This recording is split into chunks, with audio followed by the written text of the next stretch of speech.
ఓం శ్రీకృష్ణ సద్గురు పరబ్రహ్మణే నమః. ఓం సచ్చిదానంద రూపాయ కృష్ణాయ క్లిష్టహారిణే నమో వేదాంత వేద్యాయ గురవే బుద్ధి సాక్షిణే. ఓం సశంఖ చక్రం సకిరీట కుండలం సపీతవస్త్రం సరసిగృహేక్షణం సహార వక్షస్థల కౌస్తుభశ్రియం నమామి విష్ణుం శిరసా చతుర్భుజం. శ్రీ మహాభాగవతం సప్తమ స్కందము. అయితే బ్రహ్మదేవుడు మరి హిరణ్యకశిపునికి ప్రత్యక్షమై, నాయన కశ్యప తనూజ, ఈ వరాలు ఎటువంటి వారికైనా సరే దుర్లభం. అయినా పూర్వం ఎవరూ ఇటువంటి వరాలు కోరనే లేదు. నీ పట్ల నాకు చాలా సంతోషం కలిగింది. నీవు కోరినవన్నీ ఇచ్చాను. నేర్పరివై, బుద్ధిమంతుడివై, సుమతివై, రక్షణశీలం కలిగి ఉండు సుమా అని ఇలా అమోఘమైన వరాలను ఇచ్చి రాక్షసరాజు పూజించగా పద్మాసనుడైన బ్రహ్మాది దేవతలందరూ కూడా నమస్కరిస్తూ ఉండగా తన నివాసానికి వెళ్ళిపోయాడు బ్రహ్మదేవుడు. ఈ రీతిగా దేవతా విరోధి వరపరంపరను సంపాదించుకున్నాడు అని చెబుతూ, సోదరు జంపిన పగకై ఆదరమించుకయులేకయ సురేంద్రుండు కంజోదరుపై వైరము దుర్మాదరతుండగుచు చేసె మనుజాధీశ. ఓ ధర్మరాజా, ఆ అసురేంద్రుడు తన తమ్ముని చంపిన పగ తీర్చుకోవడానికి విష్ణువుపై ఏమాత్రము కూడా గౌరవం లేకుండా పోయింది. లేకుండా గర్వాంధకారంతో వైరాన్ని వహించాడు.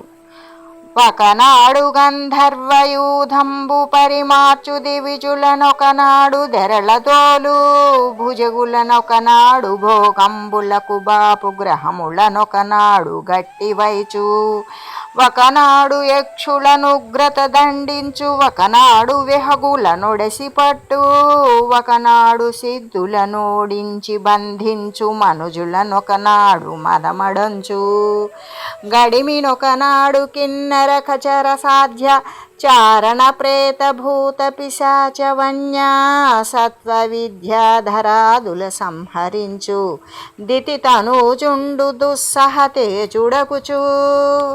దితి కొడుకైన హిరణ్యకశిపుడు దుస్సహమైన పరాక్రమంతో ఒకసారి గంధర్వులను సంహరిస్తాడు, ఒకసారి దేవతలను పారద్రోలుతాడు, ఒకసారి పాముల పడగలు చితగొడతాడు, గ్రహాలను ఒకసారి బంధిస్తాడు, ఒకసారి యక్షులను ఉగ్రంగా దండిస్తాడు, ఒకనాడు పక్షులను ఒడిసి పట్టుకుంటాడు, ఒకసారి సిద్ధులను ఓడించి బంధిస్తాడు, ఒకసారి మనుష్యుల మదం అణిచివేస్తాడు. సమర్థుడై ఒకసారి కిన్నరులను, కేచరులను, సాధ్యులను, చారణులను, ప్రేతాలను, భూతాలను, పిశాచాలను, అడవి జంతువులను, విద్యాధరాదులను సంహరిస్తాడు. అట్టల్ల తోడకోటల గట్టల కొంగుల ద్రోచి క్రవ్యాధులతో జుట్టు విడిసి దిక్పాలురక పట్టణములుగొనియనతడు బలమున నదిపా. ప్రాకారాలతో సహా కోటలను మహాకోపంతో కూలగొడతాడు. రాక్షసులతో చుట్టూ విడిసి బలవంతంగా దిక్పాలురక పట్టణాలను అతడు స్వాధీనం చేసుకున్నాడు. క్రుశలై దుర్దశలై సర్వంకశోగ్రదైతే యాజ్ఞావసులై వశలై నిశలును దివములు దిశలెల్లను గట్టువడియ దీనతననఘా.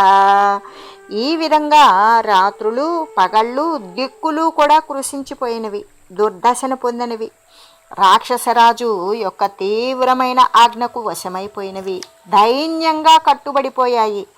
ఇంకా ఆ దానవుడు త్రిలోక రాజ్య సంపదల చేత శోభిస్తూ ఉన్న మహేంద్రుని యొక్క భవనంలో ప్రవేశించాడు. ఆ భవన సోపానాలు పగడాలతో, నేలంతా మరకతమణులతో, స్తంభాలు వైడూర్యమణులతో, గోడలు వెన్నెలలో తెల్లనైన స్ఫటికమణులతో, ద్వారాలు మంజూరాలు, కిటికీలు పద్మరాగమణులతో తాపిన బంగారంతోనూ నిర్మించబడినాయి. రకరకాల విమానాలతో విచిత్రంగా ఉంది. ఉద్యానవనాలు నిరంతరం పూలతో, పండ్లతో నిండి సువాసనలు వెదజల్లుతూ ఉన్నాయి. అక్కడి సరస్సులలో బంగారపు పద్మాలు, సౌగంధికాలు నిండుగా ఉన్నవి. రత్నప్రాసాదాలతో రమణీయంగా ఉన్నది. అక్కడ గాలులు పరిమళిస్తూ చల్లగా మెల్లగా వీస్తూ ఉన్నాయి. చిలుకలు కోకిలలు మృదు మధురంగా ధ్వనిస్తూ ఉన్నాయి. ఇదంతా విశ్వకర్మే నిర్మించాడు. దితిపుత్రుండు జగత్రయైక విభుడై దేవేంద్ర సింహాసనోద్ధతుండై ఉండహరాచ్యుతాంబుజవభవుల్ దప్పంగ భీతిన్ సమాగతులై తక్కిన యక్ష కిన్నెర మరుద్గంధర్వ సిద్ధాదులానతులై కానికలిచ్చి కొల్తురత నిన్నానా ప్రకారంబులన్. దితి యొక్క కుమారుడు హిరణ్యకశిపుడు ముల్లోకాలకు ప్రభువయ్యాడు. దేవేంద్ర సింహాసనాన్ని అధిష్ఠించి చెలరేగిపోతూ ఉన్నాడు. అప్పుడు బ్రహ్మ విష్ణు మహేశ్వరులు తప్ప మిగిలిన యక్షులు కిన్నెరులు మరుత్తులు గంధర్వులు సిద్ధులు మొదలైన వారంతా కూడా భయంతో వచ్చి అతనికి వంగి నమస్కరించి కానుకలర్పించి రకరకాలుగా సేవలు చేస్తూ ఉన్నారు. ఏ దిక్పాలురజూచి నేడలుగునో ఏ దేవు బంధించునో ఏ దిగ్భాగము మీద దాడి చనునో ఏ ప్రాణులం జంపునో ఈ దైత్యేశ్వరుడంచునుండొరులు దారింద్రాధులా స్థాన భూవేదిన్మెల్లన నిక్కి చూతురు భయావిర్భూత రోమాంచులై. ఈరోజు ఏ దిక్పాలకుని మీద కోపిస్తాడో, ఏ దేవుణ్ణి బంధిస్తాడో, ఏ దిక్కుపై దండయాత్రలు చేస్తాడో, ఏ ప్రాణులను పట్టి చంపుతాడో ఈ దైత్యేంద్రుడు అని తమలో తాము అనుకుంటూ ఇంద్రుడు మొదలైన వారంతా కూడా ఆ ఆస్థాన మంటపం మీద భయంతో గగురు పొడిచిన శరీరాలతో మెల్లగా నిక్కి నిక్కి చూస్తూ ఉంటారు. కోలాహలము మాని కొలువుడి సురలార తలగి దీవింపుడి తపసులారా ఫణులెత్తకుడు నిక్కి పన్నగేంద్రములారా ప్రణతులై చనుడి దిక్పాలులారా గానంబుసేయుడి గంధర్వవరులార సందడి బడకుడి సాధ్యులారా యాడుడి నృత్యంబులప్సరోజనులారా చేరిక మృక్కుడి సిద్ధులారా శుద్ధ కర్పూరవాసిత సురభిమధుర భవ్య నూతన మైరేయ పానజనిత సుఖ విలీనత నమరాది సొక్కినాడు శాంతి లేదండ్రునిచ్చలు జారులదిఫా. ఓ సురలారా, కోలాహలం మాని కొలువు చేయండి. తాపసులారా, ప్రక్కగా నిల్చొని దీవించండి. పన్నగులారా, సాగుతూ పడగలు ఎత్తకండి. దిక్పాలులారా, నమస్కరించి వెళ్ళండి. గంధర్వులారా, గానాన్ని చేయండి. సాధ్యులారా, సందడి పడకండి. అప్సరసలారా, నృత్యాలను చేయండి. సిద్ధులారా, మీరు మ్రొక్కుతూ ఉండండి. చక్కని కర్పూర వాసనలతో పరిమళభరితమైన తీయని నూతనమైన మధువును త్రాగి అమరవైరి అయిన ఆ హిరణ్యకశిపుడు సుఖంగా సోలి ఉన్నాడు. అతనికి శాంతి లేదు అని నిత్యము చారులు అంటూ ఉంటారు. లీలోధ్యానలతా నివాసములలో లీలావతి యుక్తుడై హాలాపాన వివర్ధమాన మదలోలావృత్త తామ్రాక్షుడై కేలిందేలగనేను దుంబురుడు సంగీత ప్రసంగంబులన్ వాలాయంబుగరంగజేయుధము దేవద్వేషి నుర్వీశ్వరా.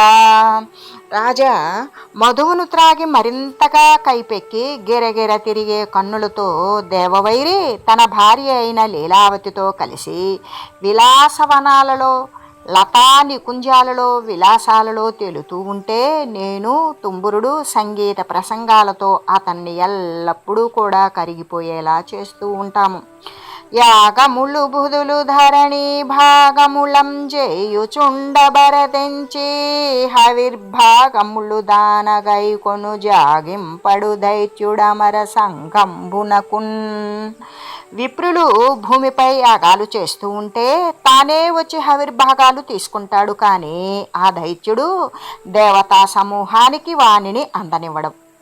సకల మహాద్వీప సహిత విశ్వంభరాస్థలిని దున్నక పండు సస్యచయము కామధేన్వాదుల కరణి నద్దులు గోరు కోర్కులు గగనంబు గురియుచుండు వననిధులేడును వాహిని సందోహములను వీచుల రత్నములు వహించు నుర్వీరుహంబులు నొక్క కాలంభున నిఖిలత్తుగొన్ గుణముల నతిశయిళ్ళు నంబు పూరిత ద్రోణులగుచు నొప్పు పర్వతంబుల సర్వదిక్పాల వివిధ గుణములెల్లను దానెగై కొనుచు దైత్య విభుడు త్రైలోక్య రాజ్య సమృద్ధి నుండా సమస్త దిక్పాలకుల యొక్క వివిధ గుణాలను తానే వహిస్తాడు.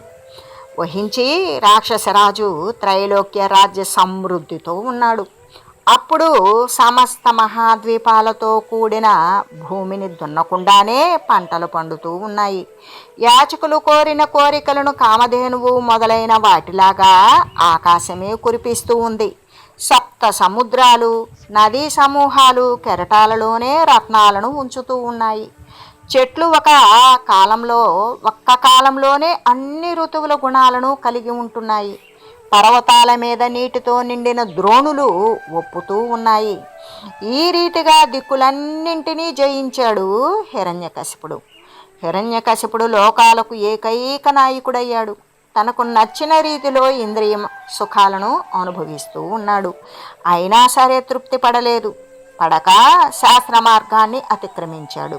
బ్రహ్మ ఇచ్చిన వరాల చేత మిక్కిలి గర్వించి ఐశ్వర్యవంతుడై చాలా కాలం పాటు రాజ్యాన్ని చేస్తూ ఉన్నప్పుడు ఎన్నడు మాకు దిక్కుగలదెన్నడు దైత్యుని బాధమాను మేమెన్నడు వృద్ధి పొందగలమెవ్వరు రక్షకులంచు దేవతా కిన్నెర సిద్ధ సాధ్యముని చరణాయకులాశ్రయించి రాపన్నగ తల్పు భూరి భవబంధ విమోచనం పద్మలోచనున్ దేవతలు, కిన్నరులు, సిద్ధులు, సాధ్యులు, మునులు, విద్యాధరులు అందరూ మాకు దిక్కు ఎప్పుడు కలుగుతుంది, ఎప్పుడు ఈ రాక్షసుని వలన బాధ తీరుతుంది, మేము ఎప్పటికీ పైకి రాగలము, ఎవరు మాకు రక్షకులు అనుకుంటూ సంసార బాధల నుండి విముక్తి కలిగించే పద్మాక్షుడైన ఆ శేషసాయిని ఆశ్రయించారు అందరూ. ఈ రీతిగా దానవరాజు యొక్క ఉగ్రమైన శిక్షకు భయపడి శరణు ఇచ్చేవారు లేక అందరూ రహస్యంగా కలుసుకొని ఎక్కడనున్నవాడు జగదీశ్వరుడాత్మమయుండు మాధవుండెక్కడికేగే శాంతులు మునీసులు భిక్షులు రారు క్రమ్మరం దిక్కుల నెల్ల నెక్కుడు దుదింజొర దిక్కగునట్టి దిక్కుకై మ్రొక్కెదమేము హస్తయుగముల్ ముకులించి మదీయ రక్షకున్. జగదీశ్వరుడు ఎక్కడ ఉన్నాడు? ఆత్మమయుడైన మాధవుడు ఎక్కడికి వెళ్ళాడు?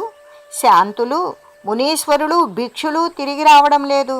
దిక్కులన్నిటికీ అతీతమైన వాడు, చివరకు చేరవలసిన దిక్కు అయినట్టి ఆశ్రయభూతుడైన ఆ మహావిష్ణువునకు మేము చేతులు జోడించి మమ్మల్ని రక్షించమని మొక్కుతూ ఉన్నాము అని నిద్రాహారాలు మాని మనస్సులను అటు ఇటు పోనివ్వక నిశ్చలమైనటువంటి చిత్తముతో మహాపురుషుడు, మహాత్ముడు, నిర్మల జ్ఞానానందమయుడు అయిన భగవంతునికి నమస్కరించారు. అప్పుడు మేఘ గంభీరమైన కంఠధ్వనితో దిక్కులు ప్రతిధ్వనించేలా సాధువులకు అభయమిస్తూ ఆ పరమేశ్వరుడైన హరి కనిపించకుండా కేవలం వినిపిస్తూ ఇలా అన్నాడు: భయముం జందకుడయ్యు నిర్జరవరుల్ భద్రంబు మీ కయ్యడున్ జయమున్ లాభము భూత సంతతికి మత్సం దర్శన ప్రాప్తి నవ్యయమై చేరు నెరుంగుదున్ దితిసుత వ్యాపార భాషా విపర్యయముల్ కాలము గూడ చంపెద జనుండందాక మీ త్రోవలన్. ఓ దేవతలారా, భయపడకండి, మీకు మేలు జరుగుతుంది.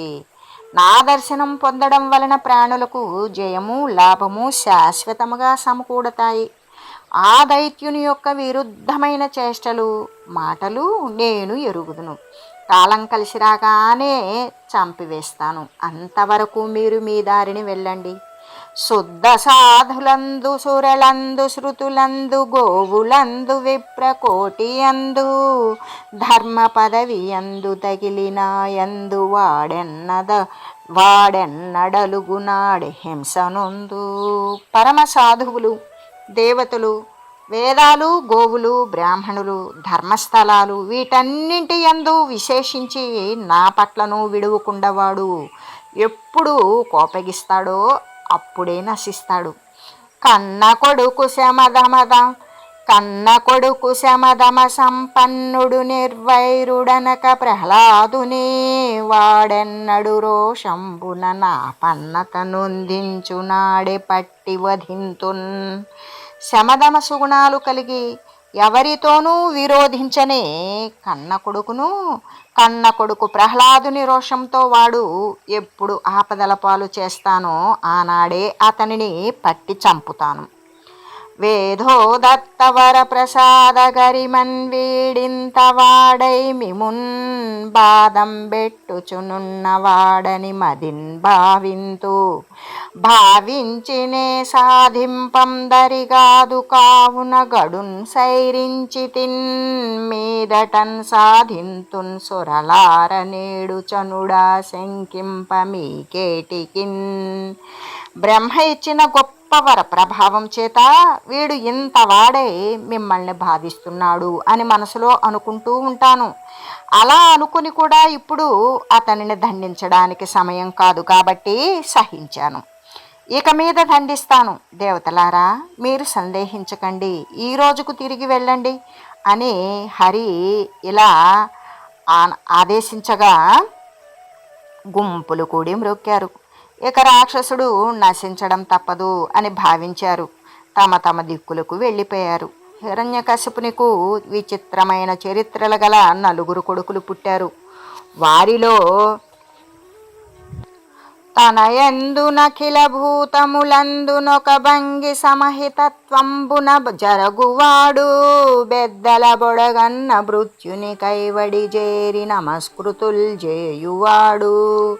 కన్నుదోయికి నన్యకాంతలడ్డంబైన మాతృభావము చేసి మరలువాడు.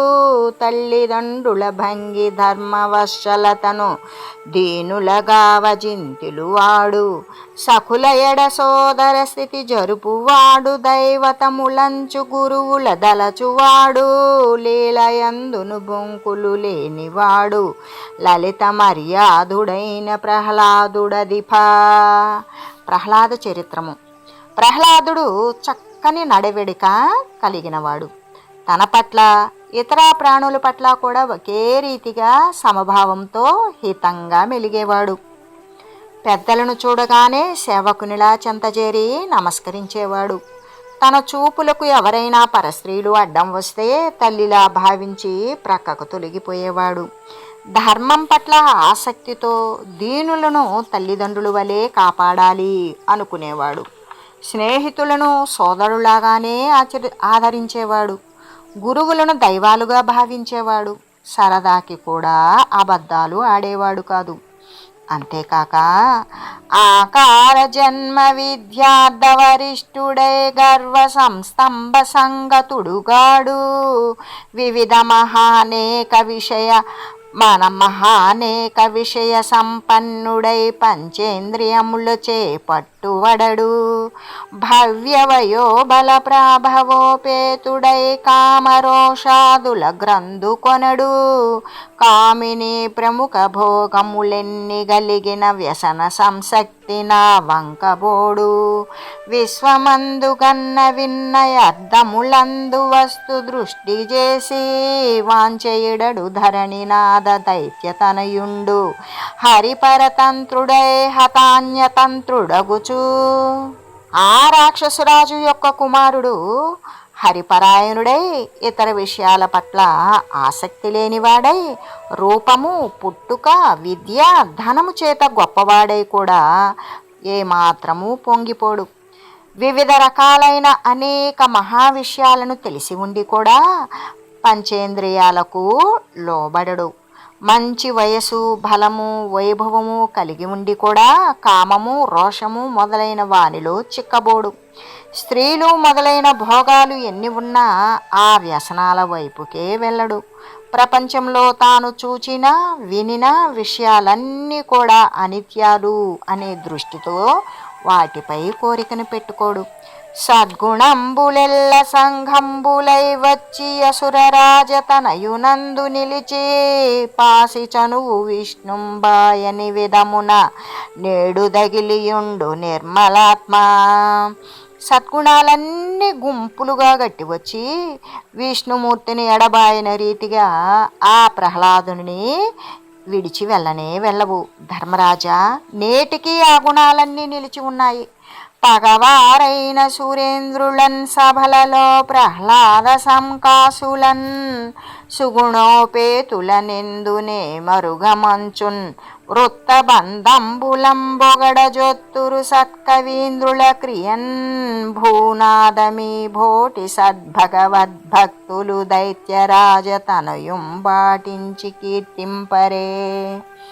ప్రహ్లాదుని వంటి సుగుణవంతులను మేము ఎక్కడా ఎరుగము అని శత్రువులైన దేవతలు కూడా సత్కవులు వృత్త పద్యాలలో పొగిడినట్లుగానే అతని యొక్క నడవడికను గూర్చి సభలలో పొగడడానికే పూనుకుంటారు. రాజా, మీ వంటి మంచి భగవద్భక్తులు కూడా దైత్యరాజు యొక్క కుమారుని పని కట్టుకొని కీర్తిస్తూ ఉంటారు కదా. గుణనిధియగు ప్రహ్లాదుని గుణములనేకములు గలవు గురుకాలమునన్ గణుతింపన సఖ్యంబులు ఫణిపతికి బృహస్పతికిని భాషాపతికిన్. గుణనిధి అయిన ప్రహ్లాదుని గుణాలు అనేకము ఉన్నాయి. శేషునికి కానీ బృహస్పతికి కానీ బ్రహ్మకైనా కానీ ఎంతకాలం వెచ్చించినా లెక్కించడానికి శక్యం కాదు. ఈ రీతిగా సద్గుణవంతుడైన ప్రహ్లాదునికి భగవంతుడైన వాసుదేవుని యందు సహజంగానే భక్తి వృద్ధి పొందింది. అందుచేత అతడు నిరంతరం ధ్యానమగ్నుడు కాసాగాడు. శ్రీవల్లభుడు దన్ను చేరిన ఎట్లైన జలికాండ్రనెవ్వరి చేరమరుచు నసురారిదనమ్రోల నాడిన ఎట్లైన నసుర భాలురతోడ నాడమరుచు భక్తవశ్చలుడు సంభాషించినట్లైన భరభాషల కుమారు పలుకమరుచు సురవంద్యుదనలోన చూచిన ఎట్లైన జొక్కి సమస్తంబు జోడమరుచు హరిపదాంభోజయుగ చింతనామృతమునంతరంగంబు నిండినట్లైన నతడు నిత్య పరిపూర్ణుడగుచు నన్నియును మరచి జడతలేకయునుండును జడును భంగి.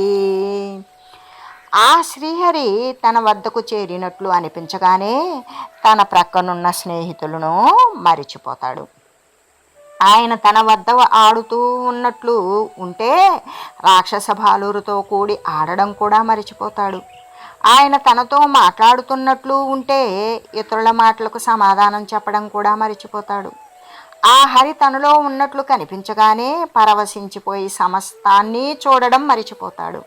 శ్రీహరిపాద పద్మాలను ధ్యానించడం అనే అమృతంతో మనసంతా నిండిపోతే అతడు నిత్య పరిపూర్ణుడై అన్నీ మరిచిపోయి జడత్వం లేకపోయినా జడుని వలెనే ఉంటాడు. పానీయంబులు ద్రావుచుంగుడుచుచున్ భాషించుచున్ హాసలీలా నిద్రాదులు సేయుచుందిరుగుచుం లక్షించుచున్ సంతత శ్రీనారాయణ పాద పద్మయుగళి చింతామృతాస్వాద సంధానుండై మరచన్ సురారిసుతుడేత ద్విస్వమున్భూవరా మరచన్ సురారిసుతుడే తద్విశ్వమున్భూవరా. ఓ రాజా, ఆ ప్రహ్లాదుడు నీళ్లు తాగుతూ భోజనం చేస్తూ మాట్లాడుతూ సరదాగా ఆడుతూ నిద్రిస్తూ తిరుగుతూ చూస్తూ ఎప్పుడూ కూడా శ్రీమన్నారాయణుని పాదపద్మాలను ధ్యానించడం వలనే ధ్యానించడం అనే అమృతంలో మునిగిపోయి ఈ విశ్వాన్ని అంతటను మరిచిపోయాడు. వైకుంఠ చింతా వివర్జిత చేష్టుడై ఒక్కడు నేడుచునొక్క చోటన శ్రాంత హరి భావనారూఢ చిత్తుడై యుద్ధతుడై పాడునొక్క చోట విష్ణుండింతియ కాని వేరొండు లేదని ఎత్తిలి నగుచుండు నొక్క చోట నలినాక్షుడను నిధానము గంటి నేనని యుబ్బి గంతులు వైచునొక్క చోట బలుకునొక్క చోట పరమేశు కేశవు ప్రణయ హర్ష జనిత బాష్ప సలిల మిలిత పులకుడై నిమీలిత నేత్రుడై ఒక్క చోట నిలచియూరకుండు. శ్రీహరిని గూర్చిన ధ్యానం తనకు దూరమైతే ఒకసారి ఒక్కడు కూర్చొని ఏడుస్తాడు. ఎడతెగని శ్రీహరి భావనల చేతనే మనసు నిండిపోతే ఒకసారి గొంతెత్తి గట్టిగా పాడుతాడు. ఒక్కొక్కసారి శ్రీ విష్ణుమూర్తి తప్ప వేరేదీ లేదని ప్రక్కకు తిరిగి నవ్వుకుంటాడు. శ్రీహరి అనే పెన్నిది తనకు దొరికిందని పొంగిపోయి చివరకు ఒకసారి చిందులు వేస్తూ ఉంటాడు. శ్రీహరి పట్ల ఉండే ప్రేమతో ఆనంద బాష్పాలు వీడిస్తూ పులకలెత్తిన శరీరంతో ఒక్కొక్కసారి అతనిని స్తోత్రం చేస్తూ ఉంటాడు. ఒక్కొక్కసారి కళ్ళు మూసుకుని నిశ్చలంగా ఉండిపోతాడు. పూర్వజన్మలో పరమ భాగవతుల సాంగత్యం చేత ఈ రీతిగా ప్రహ్లాదునికి శ్రీహరి పాదసేవా భావం అమితంగా కలిగింది. అతనికి సూటిగా మోక్షభావం కూడా పెరగసాగింది. ఆయా సమయాలలో దుర్జన సాంగత్యం కలిగినా ఆ కారణంగా మనసు ఇతర విషయాల మీదకు పోకుండా నిగ్రహించుకుంటూ అప్రమత్తుడై సంసార వైముఖ్యాన్ని అలవరుచుకున్నాడు. సంసారం పట్ల విరక్తిని పెంచుకున్నాడు. అతడు జ్ఞానులకు విధేయుడు, మహాభాగ్యశాలి, మంచి గుణాలు కలిగినవాడు, పరమ భాగవతోత్తముడు, కర్మబంధాలను తెగకోసి పవిత్రుడైనవాడు. అటువంటి కొడుకుతో వైరం పూని నిర్దయుడై రాక్షసరాజు అయిన హిరణ్యకశిపుడు అతనిని చంపడానికి ఆదేశించాడు అని చెప్పగానే ధర్మరాజు నారదుని ఇలా అడిగాడు: పుత్రుల్నేర్చిన నేరకున్న జనకుల్ పోషింతురెల్లప్పుడున్ మిత్రత్వంబున బుద్ధి చెప్పి దురితోన్మేషంబు వారింతు రే శత్రుత్వంబుదలం పరెట్టి ఎడనా సౌజన్యరత్నాకరుంబుత్రుల్లోక పవిత్రుదండ్రి నెగులుం పొందింపనెట్లోచెనో.